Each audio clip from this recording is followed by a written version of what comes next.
Welcome to the Spaghetti Wall podcast, where we dive into life. Both the messy parts and the moments of joy, and everything in between. I'm Jason Wilcox, licensed clinical social worker. And I'm Dr. Tansei Lee, a licensed clinical psychologist. Today we have Sue Lover with us. We're excited to talk about grief with her, and she is a grief expert on this topic. So, Sue, how about you introduce yourself to our audience? Absolutely. I am a licensed clinical social worker, so I have worked with people my entire adult life, helping them through many things, grief being one of them. Thank you, Sue, so much. We're really privileged to have you take the time to be with us today. Why is this so important to talk about, Sue? So, not quite a year ago, the day after Thanksgiving last year, my husband and I were hit by a drunk driver and he was killed. He was dead at the scene of the crash. And I spent most of December in the trauma unit recovering from pretty significant injuries. Quite frankly, I thought I was going to die. So did my providers. And then I was scared that I wouldn't because I didn't want to live with the reality of the situation. So, a complex situation made worse, not only losing your spouse, but fighting for your life and knowing that I'm facing probably for the rest of my life the recovery from this situation. I'm a polytrauma survivor. I've had 7 surgeries to date. I work physical therapy every single day because I can't not. I have not been back to work yet. So I have a financial loss, a professional loss, an emotional loss, a physical loss. So to say it is a complex situation is probably not a big enough statement about it. But that's why I really believe that the topic of grief for me is very poignant. And sharing that experience with people is going to be very important in my healing process. At some point in your life, you will grieve and you will need help in that. Normalizing the experience of feeling crazy is really important because you can be going along through your life thinking you have everything together, and then something comes and hits everything sideways. And not knowing up from down has been a really interesting experience for me personally. And sitting with my own thoughts and wondering, man, am I really going to lose it? I don't want somebody else to feel like that and not know that it's completely normal to sit in that space. I'm curious about that feeling of what's up, what's down, the disorientation. How have you coped through that, Sue? Well, some ways I haven't. And in other ways, I've really relied on my resources of family and friends to be there for me. And that's sort of a double edged sword because people are very well meaning and oftentimes they're ignorant. Hence, coming back to why it's so important that we talk about this and normalize the grief process. One thing that I've learned is that, there are stages of grief that people superficially know about, but until you live it, you don't understand the depth of those stages and probably don't understand that they're not linear. You might have denial, a particular portion of your early stages of grief. I just cannot believe this is happening to me.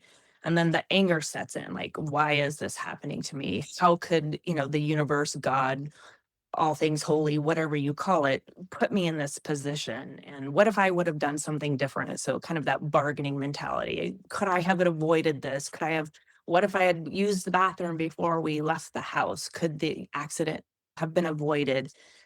And then for me, the depression, the sadness of the reality of it was really dumbfounding. So that's kind of that fourth stage, the depression and the sadness, and then finally coming to acceptance. But it doesn't work in the linear process. My brain likes to make it linear. But today I have truly accepted that this is it. This is my reality. And I'm still angry. And I still bargain. I still find myself in the middle of the night thinking, what could I have done differently? Did I somehow cause this to happen with the choices I made that day? The stages are good to know about, but it's better to know that it may be circular and you may have to revisit them multiple times. And the people in your life that don't know better may assume that, oh, Sue looks great today. Everything's back to normal. And that's simply not the case. That's just a snapshot in time. I think that's an important point to know that it never goes back to normal. That's not reality.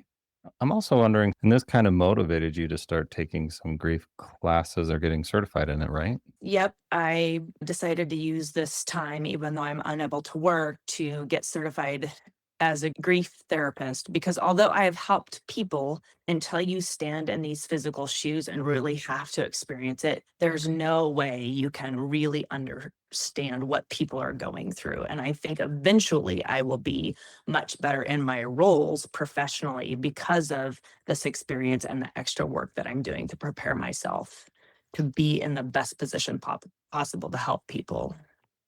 Yeah, like, there's no chance in my world I can fathom what you've gone through, what you're going through. I know even just, like, when we got the phone call, because I know we were one of the first ones called just because we were gonna hang out that next day, and it shook us. We just had to sit there on the couch holding each other for a while. I couldn't function for a little bit, really stopped me in my tracks, but I can't fathom. And it's pretty impressive from my side to just see where you were, where you come, where you're going, and what you're doing with what's happened. Well, thank you. You see bits and pieces of time. Yep. And that's one of the other messages that I want listeners to know is that grieving people can't show everything. You know, people aren't with you around the clock. And even if they are for a period of time, they're not in your head.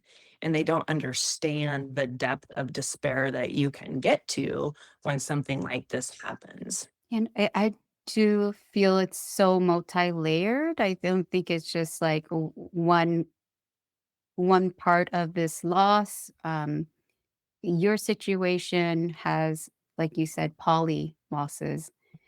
Yes. And you hear this cliche saying of take it a day at a time. I'm wondering for you, what was the most helpful thing to make it so that you could wake up the next day and keep going forward?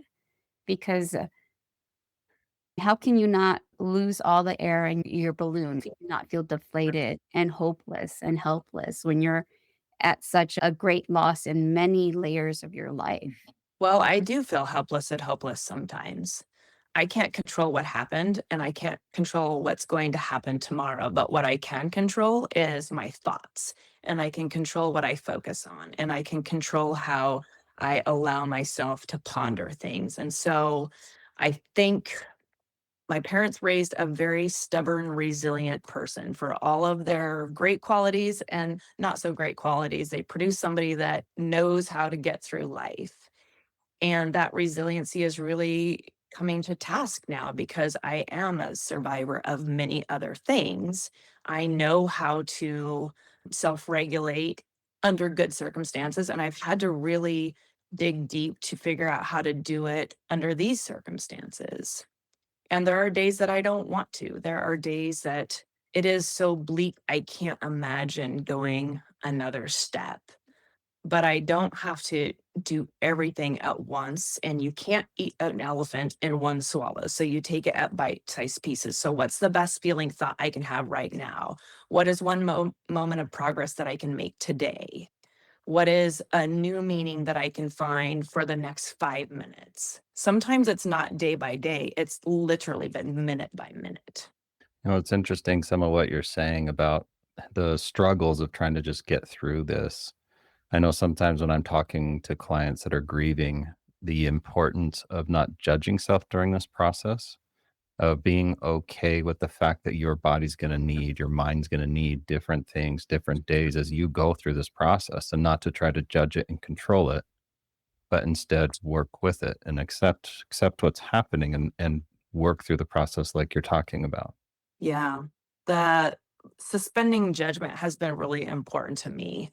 Frankly, nobody talks worse to me than I talk to myself. I have really high standards. I want to be better in all things and I want to be better in this. I've had a lot of guilt about not working. I've had a part-time job since I was 13 and a full-time job since I was 18 and this is the longest I've not worked.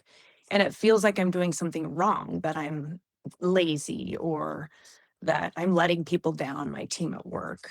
And I've had to just stop and really reprioritize things that matter because when you lose the most important person in your life and you almost die, and you have to look at yourself and say, what is important? Guess what? Nobody cares what my career is. Nobody cares how many days I've missed of work. And if they do, they're not my people. Yeah. I have to just let them have their thoughts about it. And I'm going to have my thoughts about it intentionally because if I'm going to live this life, I'm going to do it well. And that means that I'm not going to force myself to suffer needlessly. So, what would you say are some of the greatest tips and information for people to know when they are going through grief?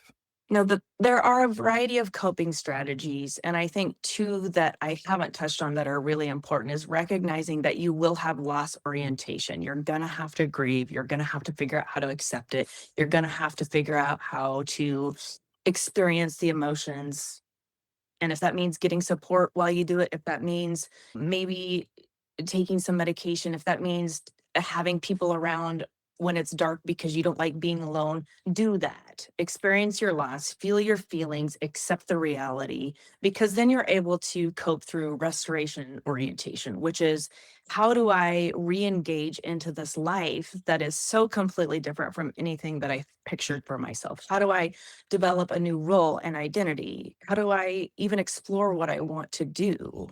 Because once you can start thinking that way, there is some hope. I didn't want to be single. I didn't want to be out of work.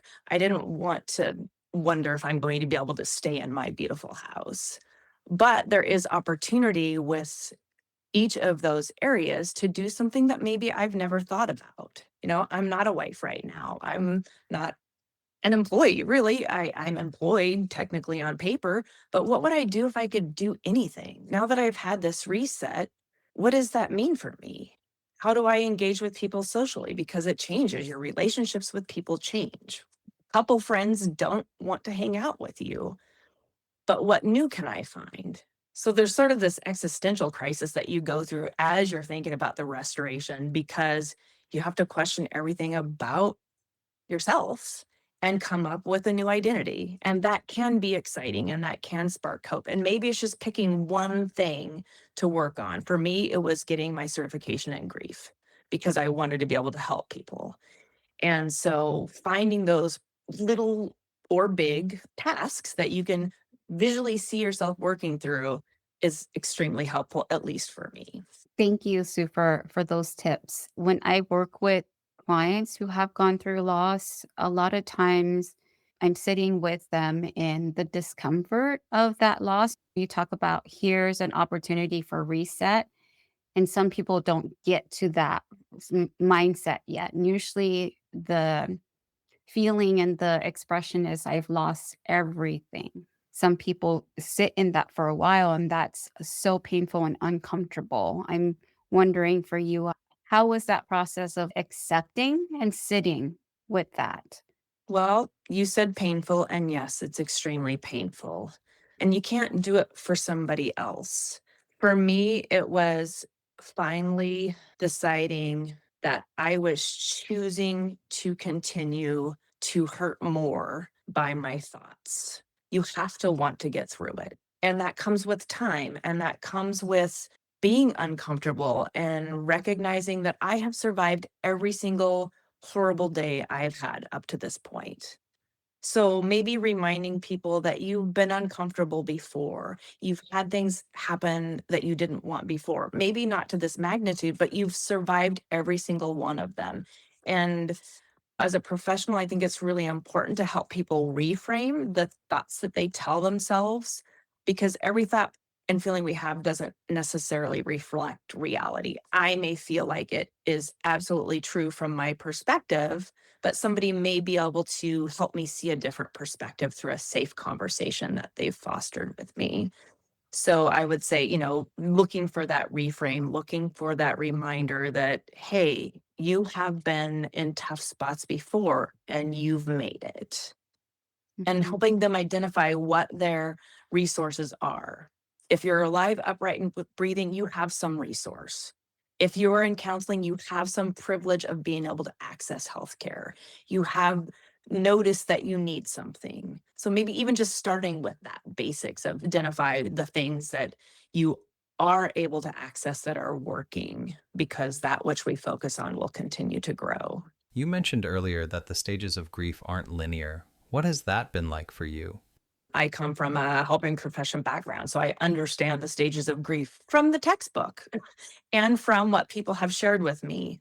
But until you sit in, I cannot believe this is happening to me. But yet also, I know this happened to me, so I need to start making arrangements. I need to like clean out closets and make space and reclaim this house as my own. But then yet I'm so angry. So it's not one stage at a time necessarily. Sometimes it's multiple stages and sometimes you have to revisit them. I mean, there are times I wake up still today, almost a year later, and think, this can't be real. This has to be a horrible dream. Like David cannot be gone. Like this is some horrible joke that's being played on me. And yet, oh, I've dealt with the estate. I have dealt with, you know, making sure that I have a fresh start in my house so that I feel like I can breathe when I look at it. So it's really peculiar. It's not linear. It may be circular and it may be multifaceted at the same time. Yeah, I guess what I think is important about that information too is that if someone's going through grief, is just knowing that, right? It comes back to the expectations of what you're going to go through and just knowing that it's like, oh, if I'm back at this stage, does that mean I'm not going in the right direction? There isn't a right direction. It's a process. There's no right direction. It's sometimes 2 steps forward and 5 steps back. When you've lost your spouse and then your in-laws have lost a son or this person's lost a best friend, what is the piece for you in your own journey around grieving with others and grieving alone? It's difficult to be alone. And in some ways, it's easier to be alone because then it's just myself that I'm dealing with. And I find myself struggling to be empathetic with other people's loss in this because we talked about non-judgment, but part of me does judge like, well, but you didn't almost die too. Like you're angry and you want to fight this criminal case and you want us to do all these things. And I'm just over here like trying to be able to walk. I'm just trying to get through the next surgery. So yes, you're in the stage of anger and I get it, but I'm just rebuilding a body. Mhm. So it has been hard, and I noticed that people have fallen away, and that's the other piece about grief that we don't talk about, the grief within the grief. Yes, you lose your role, sometimes you lose your status, but you lose friends and you lose family because people don't know what to do and they have their own feelings about it. And I think especially for my in-laws, I represent what has been a horrible, significant, devastating loss. And so when they see and talk to me, they're reminded. And because I'm not incited with the same kind of anger, energy about the situation, because frankly, I can't afford to let myself get to that place, it may appear like I'm apathetic about it. So from wherever you're standing in this scenario really does change your perspective and your experience. And sometimes that feels really lonely. It's lonelier at times to sit in a group of people that had a connection with David than to just be by myself. Mhm. Wow, Yeah. that's powerful. I think it's important to touch on the topic of how to be with someone that is going through grief. Because for me, my heart, I want to be there, but I don't know how always. And I think that's like for a lot of people, here's someone that's going through grief, something extremely tragic, and their heart's in the right place. But then what do you do? How do you do? You and I even talked one time how it's difficult when people just walk right up to you and you're feeling all this stuff and they're just like, how are you doing? But how to be there for someone that's going through grief? Is there tips or suggestions you have in there too? Yes. I think not needing to fill in the blanks of silence is really important and allow somebody to share the narrative that's important to them is important. We all need to remember to have more grace with each other, not only with this topic, but in many other topics. So I want people to have grace for me. I want to have grace for myself. And I also want to have grace for people that don't know any better. I have learned that well-meaning, helpful people say really stupid things sometimes. They say really stupid things that end up being hurtful. I think one of my favorites is, well, everything happens for a reason. You're so strong. God must have a plan for you. And I'm like, what? He didn't have a plan for David? God loves you so much. He just has this plan for you. He didn't love David? So people say things because they want to help you feel better and they want to feel better. And it isn't malice. It isn't anything other than ignorance. They just don't know. And so I've had to remind myself to have grace in those moments because they're trying to help me feel better and they're trying to help themselves feel better to some extent. So asking what people need from you is a good start. And I have said to people, I don't know what I need. I don't even know what to ask for. But the fact that they asked me helped because then I could think about it. What would be most useful right now? And that is another thing that I have enjoyed is when people say, what do you need today? Is there something you need in the next 10 minutes? Do you have something practical? I don't need another casserole, but if somebody wants to change my light bulb because I can't get on the ladder, that would be fantastic. That's excellent advice. Yeah, you've reached this other point about grieving is accepting help. Lots of people who are caregivers and professional helpers, it's hard to receive help and ask for help, especially when you feel so alone in the grief process. So, any tips around just people receiving help and reaching out for help when they feel ready for that? Yeah, this has been one of the toughest things because I don't like to accept help. I am the helper and I'm much more comfortable in that role.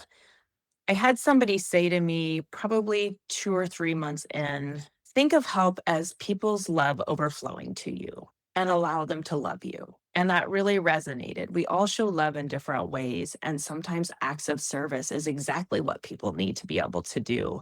And frankly, I was so sick and so unable to do anything that I had no choice but to accept help. I couldn't walk, I couldn't get out of bed, I couldn't go to the bathroom by myself, I couldn't put on a shirt, I couldn't brush my teeth. So it was really humbling to be so dependent on people for such a long period of time.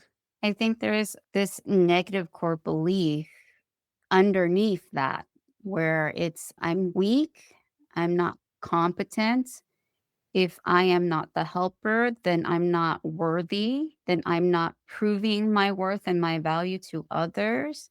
And then I think if someone were to give into that and not accept help, then what I usually observe is there's this like self-fulfilling prophecy of, "See, no one showed up for me, even though I'm the one that refused help. Oh, no one cares about me, even though I'm the one that said no, and I'm pushing people away, and I'm saying I'm not allowing folks to be present for me." So I think I want folks to really hear this part of working on the receiving help and seeing help as it's not, oh, your weakness, it's just a reflection of how much people care and love you and want to give you love. Negative core beliefs. I think that's an important topic because sometimes people, and again, if you don't know what negative core beliefs are, we have some episodes on that.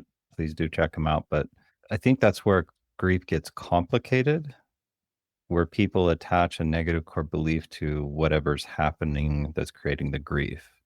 So then it starts creating a lot of thoughts about self blame or tearing oneself down about this whole situation, and that just complicates everything. Instead of being all going through the grief process, now it's far harder and more painful. So I would say do be careful of those, watch for those. If that's happening, that's something to definitely seek out some professional help to work through. Yes, I would agree. And as somebody in the helping profession, I've had to seek out professional help because of my own core beliefs and because of where my dark thoughts were taking me. I think it's really important to highlight that people need to know when to get help. And it's hard to tell somebody that is in that place to know when to get help, right? So knowing beforehand, before you're in that really bad spot, uh, kind of what to watch for is really important. What are some of those things to watch for? For me, it was the rumination of feeling like I didn't want to wake up, that I didn't deserve to wake up, that nobody really wants to help me. They're just doing it out of obligation, that I don't have any friends, that I've lost all my friends. Nobody cares. When I got to that place where that was the overriding since, I was like, okay, I need to do something. This is getting darker than I can manage by myself. And what a beautiful thing that you did, that you went and got help. Is there any other tips that you can think of, Sue, that you were hoping to share with the audience before we kind of wrap things up? Time and grace, it just takes time. You can't rush the process. Have grace for yourself and grace for your helpers. People do their best. Everybody's doing the best, and what they do is stemming from wanting to improve how they feel and how you feel. And so just being conscious of that. And I would add grace if you're the one trying to be there for someone going through grief, have grace for the one going through grief. Yeah, that's really important because I know that my behaviors have been off putting to some people. My isolating tendencies have made people wonder if I'm their friend. So having grace for people that are different than they used to be. Loss changes you, and I think it's you're not the same. You can't be the same. We can't expect normalcy afterwards, and I think time is important. I have someone I'm working with where they also lost their spouse, and something that keeps coming up for her is, I just want things to go back to normal. I just want things to go back to normal. And I told her, you have to find a new normal. It's not actually normal the way you imagine it. So, it was like a lot of pain and avoidance in that, oh, I don't want to cry every day anymore. And I'm like, if you have to cry, you have to cry. And she's like, I don't want to think about my loss anymore. And I said, so what happens if you don't think about it? Well, then, I'm just living my life. I'm going back to quote unquote normal life. And so I think, yeah, people's time and process is very different. And I feel like there is a rush to go back to normal because it's so painful to live with the acceptance and the fact that actually there isn't a normal anymore. Correct. You just want to find any sense of normalcy. And I think our society kind of presses us to get through processes more quickly. Your employers want you back to work, your family wants you to be available, your friends want to know why you won't, go get your toes done. And if you do, you're morose and uncomfortable to be around. So Yeah. it's not just our own pressure, it's pressure from all over to want, yes, I want to get back to normal, whatever my new normal is, but so does everybody else in my life. Yeah, because it's hard to sit and bear witness to go, wow, my friend, my daughter has changed so much because of her loss and the accident, right? She's changed so much. And yet, yeah, you're right. I think other people who are around you also expect or want you to go back to how you were before. And that's not possible. That's not realistic. Correct. And there comes a time when you look around and you realize your relationships are changing. And that's okay. But again, it may be another loss. There are people that I'm not as close to, like people that I thought were ride or die, that would always be in my corner that I haven't heard from unsolicitedly in 2 months. Now, I could tell myself they don't love me, they don't care about me, we were never friends, or I could recognize that some relationships are lifetime reason or a season, or I could even give them the grace that maybe they have their own healing that they're doing, and that's their way of managing it. I just had that conversation with my client this morning because she was talking about a different type of loss, but that she thought were friends in her mind all of a sudden weren't friends after this thing happened that happened in her life. And we were able to identify that human nature sometimes is people don't know what to do, so they just don't do. And it doesn't mean they don't care, it doesn't mean they don't love you, it doesn't mean we're not friends. It just sometimes people don't know what to do. Yeah. And we have to be careful not to do other people's thinking for them. Yes. Hmm. Like, I think that they're doing this because they don't love me, because they think I'm taking too long to heal, because they really only like David, whatever. I'm doing their thinking for them, and I have no data to support that. But until somebody challenges me on that thought process, I think it's true. Yeah. Hmm. Eventually. Usually my challenge is, did you ask? Well, did you ask them? Is that what they said? Oh, no, no, I didn't ask. I'm just assuming. I'm just thinking this way. And I think that would be my tip for folks is try to stay neutral. instead of thinking they only love David, they're not really my friend. Are they really having such a hard time? Why are they having a hard time? It was my husband, right? Like instead of these thoughts, can we land in a neutral place of we don't know? We don't know until we have that conversation. We don't know until we share what's going on with us and how we feel because of their action or our own inaction. So I think that would be my tip for folks is can we catch those negative thoughts and kind of land in a more neutral space until we have more information and we make those connections? Sue, what would you say the wrap up message is? Well, I come back to the same two words, time and grace. The process takes time. Allow people to help you. Allow yourself to not be okay. Ignore the inner critic when you Yeah. think you should do more, when you should be better, when you should be back to normal. That inner critic is just an old tape that you're used to having going in your background, and just take it one day, 1 hour, 1 minute at a time and find in that moment, like in this moment, what is the best thing I can do right now? If I'm feeling really terrible, what thought can I come to that helps me feel a little bit better? Or what task can I do that helps me feel a little bit more productive? And if you change your emotions even just a little bit, if I change how I feel from totally helpless and depressed to even anger is moving me up the emotional scale. So maybe I go from really depressed, hopeless to angry to, okay, I am where I am and I've gotten through things before. Maybe I can start feeling just a little bit more hopeful and do that deliberately, diligently every day Well, because there's no Sue, other way to get through it. Sue, I'm honored that you came on our show today to talk about your story and to talk about grief to help our listeners that might be grieving or know others that are grieving. If you found this session helpful, consider sharing it with someone who might need it. And don't forget to subscribe for more real conversations about mental health, happiness, and how we keep going even when life gets tangled. Until next time, keep showing up, stay curious, and remember, the mess is the method.